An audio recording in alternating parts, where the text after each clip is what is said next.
Hello students, मैं कक्षा 11वीं वाले विद्यार्थियों को अर्थशास्त्र के कुछ महत्वपूर्ण प्रश्न बताने वाला हूं।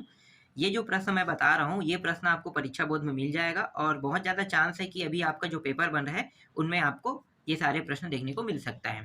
ठीक है, तो सारे तो नहीं कहूँगा, कुछ प्रश्न जरूर देखने को मिलेगा। तो एक बार इसे देख लेना और समय रहता है तो मैं आप लोगों को पूरा उत्तर के साथ और कुछ प्रश्न ऐड करके बताता, लेकिन इतना समय नहीं है, इसलिए मेरे पास जो है वो मैं आपको दे रहा हूँ। तो चलो मैं आपको दिखा देता हूँ। देखो, पहला प्रश्न ये है, प्रश्नावली क्या है, माध्यिका किसे कहते हैं, ये परीक्षा बोर्ड में आपको मिल जाएगा पूरा। ठीक है, जिनके पास परीक्षा सार है, परीक्षा सार में भी मिल जाएगा।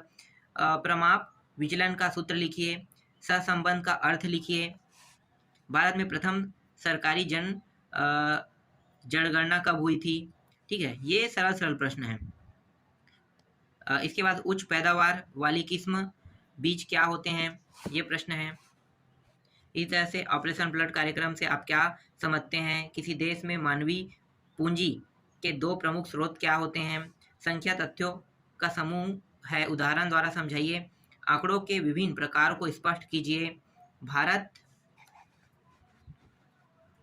में बेरोजगारी के कोई 3 कारण लिखिए, शिक्षा को किसी राष्ट्र के विकास में एक महत्वपूर्ण आगत माना जाता है, क्यों, ये प्रश्न है।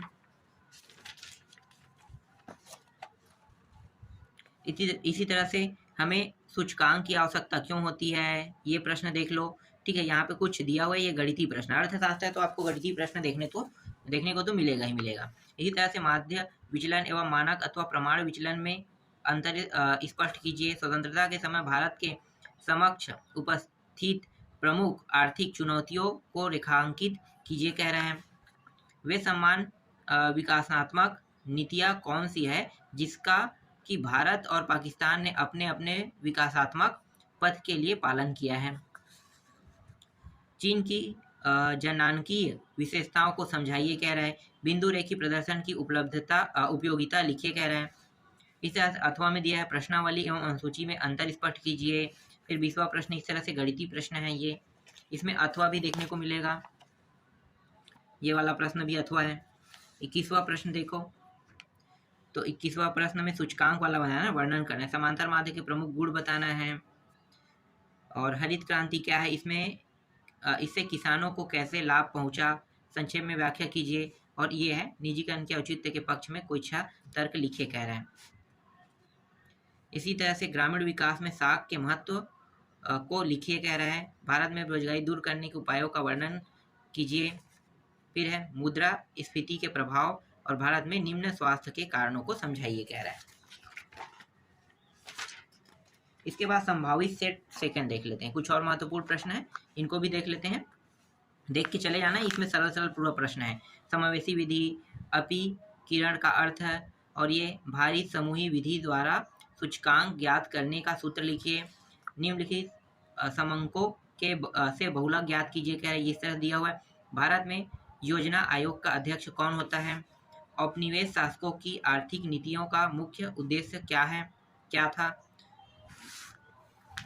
अगला है, जैविक कृषि से आप क्या समझते हैं। स्वर्ण जयंती ग्राम स्वरोजगार योजना के 2 मुख्य उद्देश्य लिखिए। सांख्यिकी के कोई 3 कार्य लिखिए।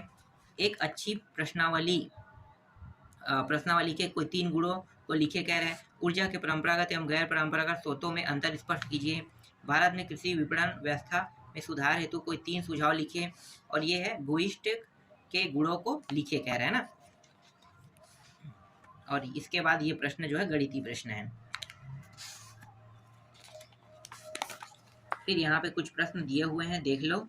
15 है, माध्य विचलन है, आयात प्रतिस्थापन किस प्रकार घरेलू उद्योगों को संरक्षण प्रदान करता है, ये है। और ये द्वितीयक समंकों का प्रयोग करते समय क्या सावधानियां रखनी चाहिए।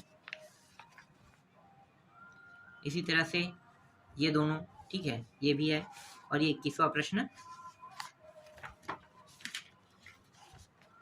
और ये प्रश्न आपका 23वां और 24वां प्रश्न। फिर यहाँ पे एक और है, इसको भी देख लो, इसमें भी कुछ प्रश्न दिए हुए, जैसे वर्ग से क्या तात्पर्य, केंद्रीय प्रवृत्ति किसे कहते हैं, चतुर्थक विलियन का सूत्र, आधार वर्ष के निर्देशांक को आप कैसे चुनेंगे, निर्यात आयात बैंक कब स्थापित किया गया। ठीक है, और इसके बाद प्राथमिक क्षेत्र का क्या अभिप्राय है। और अगला यहाँ पे दिया हुआ है 7वां से, देखो 7वां 8वां 9वां ये 10वां तक के है, ठीक है।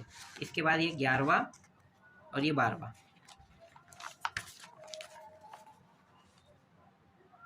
ये 13वां प्रश्न, 14वां प्रश्न और ये 15वां प्रश्न। इसके बाद मैं आपको दिखाता हूँ 16वां 17वां 18वां प्रश्न 4 नंबर का है। फिर 19वां प्रश्न भी 4 नंबर का है और ये 20वां प्रश्न जो है 19वां और नहीं, हाँ 19वां और 20वां जो है वो 6 नंबर का है।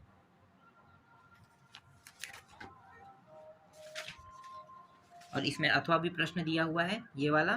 फिर 21वां प्रश्न देखो, ये सब 6 नंबर के, 22वां भी 6 नंबर का है और इसमें अथवा प्रश्न दिया उनको भी आपको पढ़ना है क्योंकि ये सभी इंपॉर्टेंट प्रश्न है। फिर 23वां 24वां प्रश्न, इस तरह से कुछ प्रश्नों का उत्तर मैं यहाँ पे आपको दे रहा हूँ, सॉरी प्रश्नों को दे रहा हूँ, इनका उत्तर आपको क्या करना है खुद ढूंढ लेना है।